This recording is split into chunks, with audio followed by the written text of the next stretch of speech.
soft, fluffy, buttery, gluten-free breadsticks with a cozy homemade marinara? Yes, please.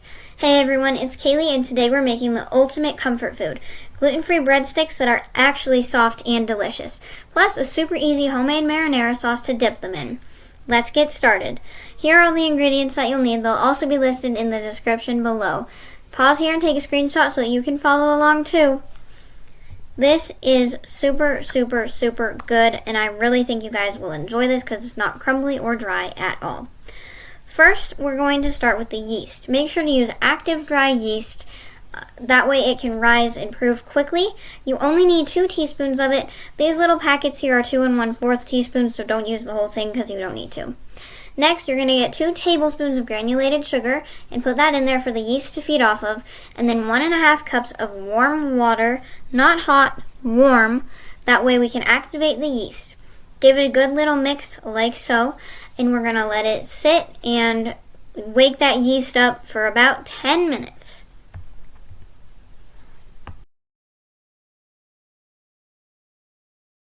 A few moments later. Okay, once the yeast is all bubbly like so, we're going to use a gluten-free flour blend that works perfectly for yeasted doughs or anything really. Bob's Red Mill gluten-free 1-to-1 flour. You can use any gluten-free 1-to-1 flour you want, or you can even use regular all-purpose flour if you're not gluten-free, but make sure that your flour is high quality so that it turns out good, especially if it's gluten-free. And make sure it has the proper amounts of xanthan gum as well. That's why I love Bob's Red Mill. Then you're going to add in 3 tablespoons of melted butter, a pinch of salt, and you're going to knead it. I kneaded mine for about 7 minutes, and it was still kind of dry and not super elastic like that. So what I did was I added a little bit of avocado oil just to help with that elasticity, because gluten-free dough is a little bit different when it comes to elasticity. And it turned out perfect. Knead it for about 7 to 10 minutes or until it becomes nice and stretchy and elastic like this. If you don't have a standing mixer, that's okay. Just knead it on a lightly floured surface and be prepared to get an arm workout in. You want to make sure that it's stretchy like this, but still solid enough that you can shape it. It'll be a little sticky, but that's totally normal. Gluten-free doughs usually are. Now we're going to shape them. I like to roll them between my hands like little Play-Doh balls, like so. It's super fun. Roll it into a ball. Well, roll it into 11 or 12 balls.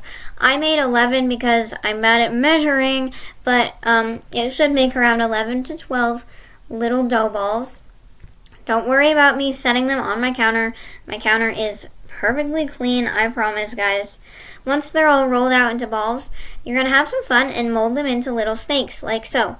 Make them as long as you want and have some fun with it. Lay them out on a greased baking sheet, and it should, they won't rise or they won't double in size, so you don't need to be too concerned about spreading them out too much, but make sure they have at least an inch of room in between them. Again, I got 11 breadsticks, but you might get more than that. It really depends how big you make them. Then you're going to cover them with a clean towel and let them sit and rise in a warm place for about an hour. While they rise, we're going to make that homemade marinara. So, here are the ingredients for the marinara. They'll also be in the description below. While the breadsticks rise, we're going to make this quick marinara. And it uses fresh tomatoes, so it's absolutely perfect. First, you're going to mince garlic into a pot and add a little bit of oil. I'm using avocado oil, and no, I didn't measure because really, why do I need to measure? That's just how we do it around here, folks. We're going to let that cook a little bit on low heat while we cut up 5 tomatoes and process them in a food processor. This part got a little dicey because my food processor is almost too small for 5 tomatoes, but it ended up working out in the end. If you want it to be a little thicker, at this point you could add in 1 can of tomato paste, but I just stuck with the kind of thin marinara, and I regretted it a little bit, but so I would recommend adding some tomato paste, but you don't have to. Here is that garlic. You're going to make sure that you keep stirring it around and lower the heat to low. That way we don't burn it. Now you're going to pour in all that delicious processed tomatoes, I guess, and stir it all up. Now, here's the fun part. We're going to add in all the seasonings. Salt, pepper, onion powder, oregano, garlic powder, even some red pepper flakes to add a little hint of spice because your girl loves spice. Don't skimp on the seasoning. Do not be afraid of that seasoning. You need all the seasoning. I can't stress this enough, guys. Stir it in. Bring the sauce to a boil. And once it's boiling and bubbling, you're going to add 2 bay leaves and cover it with a lid. Then you bring it down to a simmer and just let it sit there and simmer for the rest of the time, about 30 minutes to an hour. Look how good that looks. It also smells amazing. Okay, now here are the breadsticks after an hour. They didn't double in size, but that's perfectly normal. That's what we want. We're going to put them in the oven at 390 degrees. Yes, 390 degrees. I know it's weird. Put them in the oven at 390 for about 15 minutes or until they're just golden. Don't burn them. Okay, towards the end of their baking time, I took some butter, about 4 tablespoons of it, melted it all the way, and added some garlic powder and parsley and stirred it all together. Then I simply just brushed them on all of my breadsticks to give them that golden glow. It seriously smells like an Italian restaurant in my house, guys. This was so good. I take this over store-bought or over restaurant any day.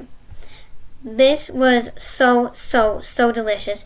And these breadsticks turned out awesome. You can't even tell that they're gluten-free, which is amazing because I've really been missing out on breadsticks. Fresh out of the oven, super warm, super delicious, and why not add a little extra sprinkle of salt or Parmesan for extra magic. These are so soft and flavorful, and when you dunk them in that homemade marinara, chef's kiss. If you're gluten-free and you've been missing good breadsticks, you have to try these, and you have to subscribe to my channel. Trust me. Don't forget to like, comment, and subscribe for more gluten-free recipes every single week, and I hope you guys enjoy these breadsticks. See you next time.